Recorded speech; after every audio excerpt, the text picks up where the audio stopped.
Pemirsa, sehari setelah Hari Aji Saraswati, umat Hindu merayakan Hari Banyu Pinaruh yang merupakan momen melakukan penyucian diri di sejumlah sumber air terdekat. Namun beberapa oknum disinyalir menyalahgunakan Hari Banyu Pinaruh untuk berkumpul dan melakukan aksi kebut-kebutan di jalan menuju salah satu objek wisata pantai. Setelah melaksanakan Hari Raya Saraswati sebagai makna turunnya ilmu pengetahuan, selanjutnya dilanjutkan perayaan Hari Banyu Pinaruh. Umat Hindu biasanya melaksanakan Hari Raya dengan melakukan pembersihan diri di pura maupun mencari sumber air terdekat. Tidak terkecuali di Kabupaten Tabanan, sejumlah kawasan pantai menjadi tempat pelaksanaan Banyu Pinaruh yang biasanya jadikan tempat pelaksanaan upacara ini. Namun ada sejumlah oknum yang menyalahgunakan Banyu Pinaruh untuk kumpul bersama-sama, selanjutnya konvoi ke sejumlah tempat yang biasanya ramai dikunjungi. Hal ini tentunya tidak sejalan dengan makna daripada perayaan Hari Banyu Pinaruh dan perlu diberikan sebuah kesadaran.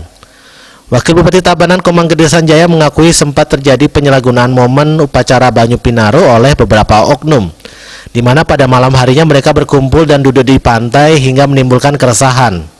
Mengantisipasi semakin merebaknya penyalahgunaan Hari Raya Banyu Pinaruh, pemerintah bersama PHDI maupun tokoh agama memberikan pemahaman dan sosialisasi sehingga hal ini tidak terulang kembali.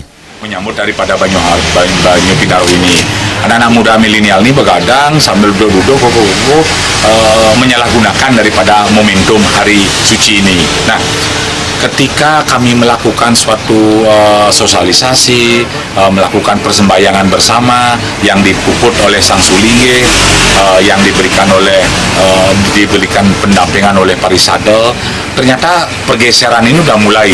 Ternyata isu-isu maupun hal-hal yang negatif anak-anak muda ini sudah dikalahkan kepada hal-hal yang sangat positif. Jadi Astungkara di Tabanan bahwa kemarin sempat ada oknum yang menyalahgunakan tentang bagaimana anak milenial ini menyalahi daripada Banyu Pinaruh, tujuan ke pantai adalah bukan sembahyang tapi hura-hura, tapi sudah tidak ada lagi di Tabanan. Adanya penyalahgunaan pelaksanaan Hari Banyu Pinaruh oleh beberapa oknum setidaknya menjadi perhatian bagi semua pihak untuk lebih memperkuat mental dan budi pekerti melalui pendidikan agama yang benar. Terima aja Balik TV.